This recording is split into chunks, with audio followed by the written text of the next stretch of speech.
예, 여러분 반갑습니다. 오늘도 새벽 돌베개에 오신 성도님들을 주님의 이름으로 환영합니다. 오늘도 주님께서 주신 또 하루를 우리 모두가 살게 되었는데요. 이 하루도 마태복음의 말씀을 갖고 또 잘 살아가는 우리 모두가 되기를 바랍니다. 하나님께서 오늘 우리에게 주시는 말씀은 마태복음 25장 31절로 40절까지의 말씀입니다. 제가 매일 성경 순으로 봉독해 드리도록 하겠습니다. 인자가 모든 천사와 더불어 영광에 둘러싸여서 올 때에 그는 자기의 영광의 보좌에 앉을 것이다. 그는 모든 민족을 그의 앞에 불러 모아 목자가 양과 염소를 가르듯이 그들을 갈라서 양은 그의 오른쪽에 염소는 그의 왼쪽에 세울 것이다. 그때의 임금은 자기 오른쪽에 있는 사람들에게 말하기를 내 아버지께 복을 받은 사람들아 와서 창세 때로부터 너희를 위하여 준비한 이 나라를 차지하여라. 너희는 내가 줄일 때에 내게 먹을 것을 주었고 목마를 때에 마실 것을 주었으며 나그네로 있을 때에 영접하였고 헐벗을 때에 입을 것을 주었고 병들어 있을 때에 돌보아 주었고 감옥에 갇혀 있을 때에 찾아 주었다 할 것이다.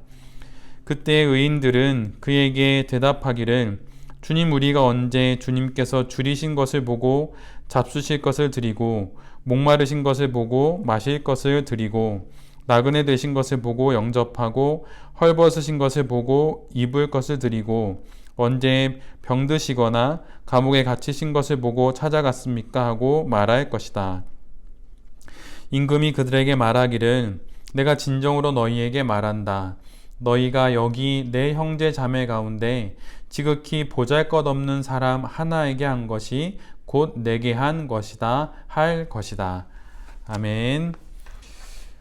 오늘은 마태복음 25장의 말씀을 갖고 충성의 방향을 알라, 충성의 방향을 알라 라고 하는 제목으로 함께 하나님 말씀을 나누도록 하겠습니다.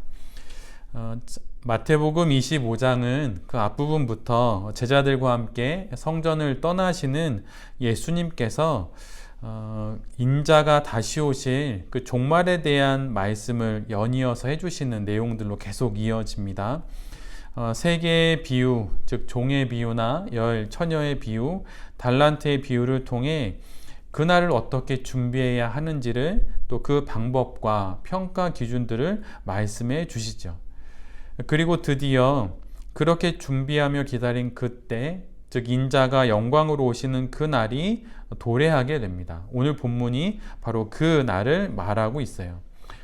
그날에 벌어질 최종 결론에 대한 말씀을 예수님께서 하시는데 그 말씀을 자세히 읽어보면 이전의 비유에서는 예수님께서 다시 오실 주님을 인자로 표기했는데 오늘 본문에서는 임금이라는 호칭으로 바꾸십니다.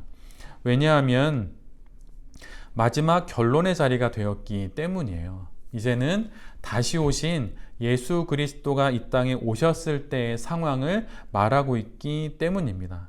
또한 다시 오신 예수님께서 임금이 되셔서 왕이 되셔서 심판 자리에 계시기 때문에 이젠 인자라는 표현보다는 임금이라는 호칭으로 바꾸어서 말씀을 해주시죠.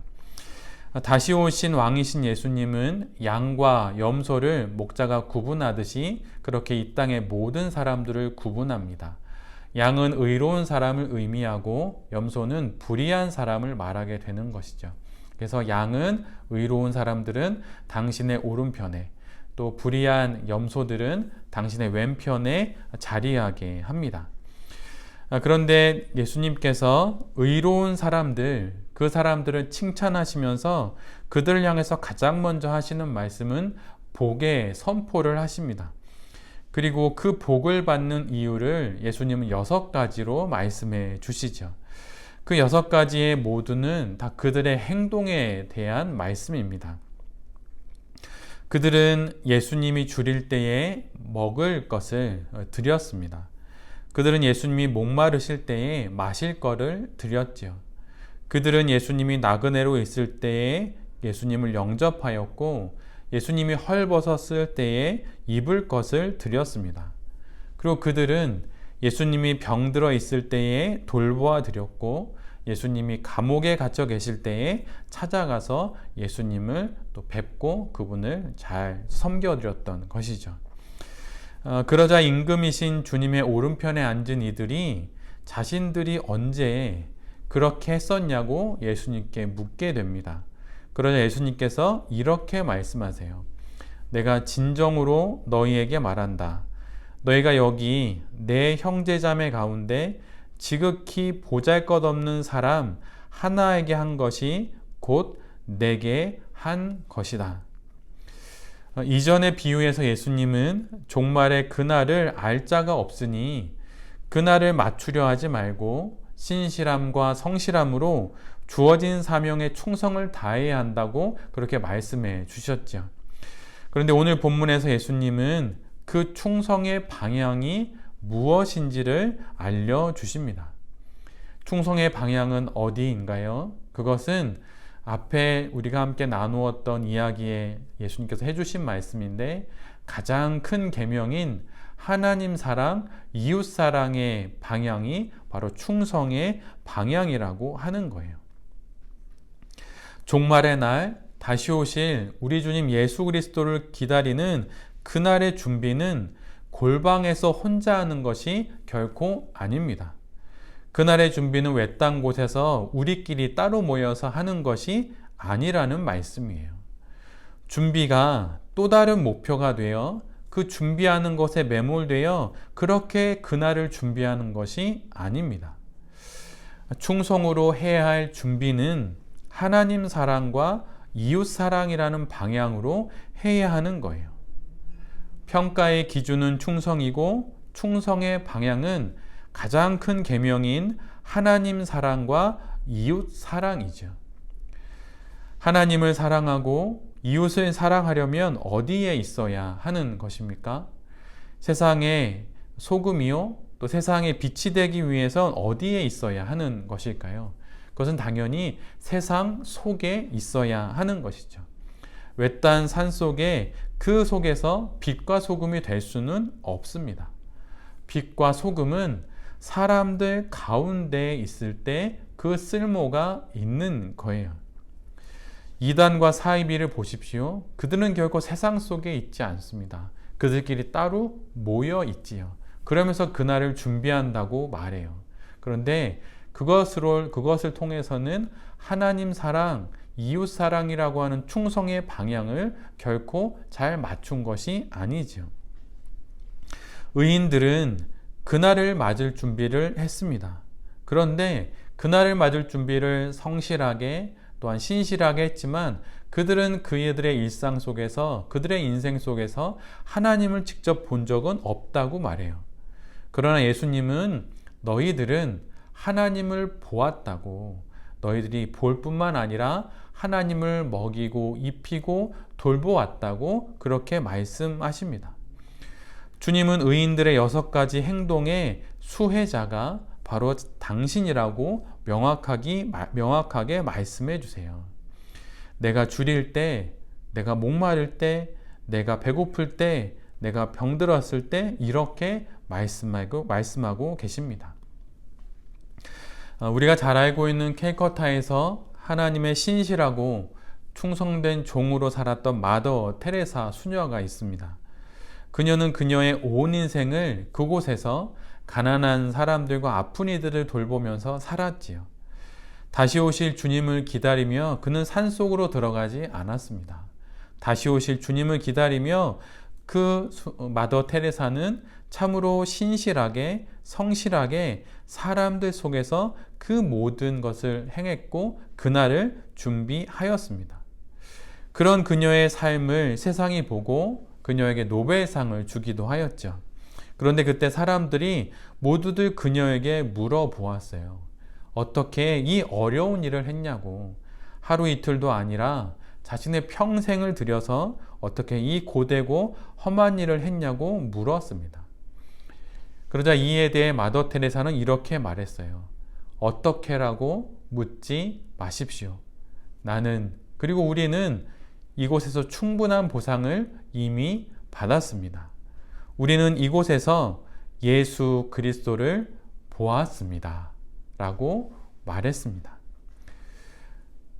캘커타에 찾아온 몸이 아픈 사람들, 또 병든 사람들, 그들 가운데서 예수 그리스도를 보았다고 하는 거예요. 의인들은 보지 못했지만 예수님은 그곳에 계셨습니다. 그들은 그날의 올바른 평가의 기준을 따라 그저 일상에서 순종하며 그렇게 살다가 부지 중에 예수님을 영접했던 거예요. 사람들 속에서, 세상 속에서 말이죠. 히브리서 13장 1절로 3절에 이런 말씀이 있습니다. 형제 사랑하기를 계속하고 손님 대접하기를 잊지 말라. 이로써 부지 중에 천사들을 대접한 이들이 있었느니라. 너희도 함께 갇힌 것 같이 갇힌 자를 생각하고 너희도 몸을 가졌은즉 학대받는 자를 생각하라. 히브리서의 말씀처럼 의인들은 하나님의 평가 기준을 잊지 않고 기억하며 살았습니다. 부지 중에 천사를 대접하듯 그들 가운데 계신 예수님을 영접하며 살았던 거예요. 히브리서 13장 16절의 말씀은 이런 말씀이 있어요. 오직 선을 행함과 서로 나누어 주기를 잊지 말라. 하나님은 이 같은 제사를 기뻐하시느니라. 하나님께서 기뻐하시는 제사를 드리며 의인들은 살았습니다. 선을 행했고 서로 나누어 먹었고 또한 함께 입었고 그들을 돌보며 살았지요. 그러다 그들은 결국 갑자기 닥친 종말의 날에 예수님께 복을 받게 됩니다. 반면에 오늘 본문의 뒷부분에는 하나님의 평가를 잊고 평가 기준을 잊고 살다가 예수님을 영접할 기회를 놓친 이들이 나와요. 그런데 그들은 언제 자신들이 그렇게 하지 않았냐고 예수님께 되묻습니다. 그런데 그들이 외면했던 그 작은 자들 가운데 예수님이 계셨는데 그들은 그것을 몰랐던 거예요. 하나님을 향한 충성의 방향, 그날을 기다리는, 종말을 기다리는 그 방법인 충성, 그 충성의 방향은 어디인가요? 그것은 바로 하나님 사랑, 이웃 사랑입니다. 세상 속에서 빛과 소금으로 살면서 가난한 이들을 입히고 굶주린 자를 먹이며 그렇게 살아가는 것이 충성의 올바른 방향이고 그 방향으로 살아갈 때 그날을 언젠간 다가올 인자이신 예수 그리스도의 돌아오심에 바로 그 날을 잘 맞이할 수 있게 되는 거예요. 은혜로 또다시 하루를 살아갑니다. 오늘 어떤 마음으로 살아가실 건가요?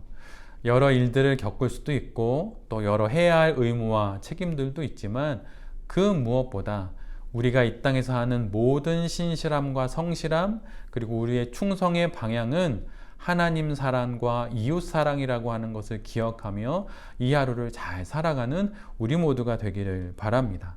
세상 속에서 그리고 사람들 속에서 하나님을 보며 또한 그날을 생각하며 충성으로 잘 살아가는 우리 모두가 될 수 있기를 간절히 기도드립니다.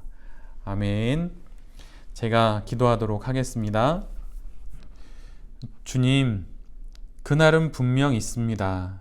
그리고 그날은 지금 우리에게 다가오고 있습니다. 그날을 성실과 신실함으로 잘 준비하게 하여 주시옵소서. 그리고 충성으로 잘 살아가게 하여 주시옵소서. 보이지 않는 하나님을, 다시 오실 우리 주 예수 그리스도를 보이는 사람들 속에서 발견하며 오늘도 착하고 충성된 종으로 잘 살아가게 하여 주시옵소서. 주님, 우리 모두에게 좀 더 넓은 품과 너그러운 마음과 따뜻하고 부드러운 연민의 깊은 마음을 허락하여 주시옵소서. 그리고 이를 행동에 옮기는 그 충성된 손과 발도 우리에게 내려 주시옵소서. 이 모든 말씀 우리 주 예수 그리스도의 이름으로 간절히 기도드립니다. 아멘.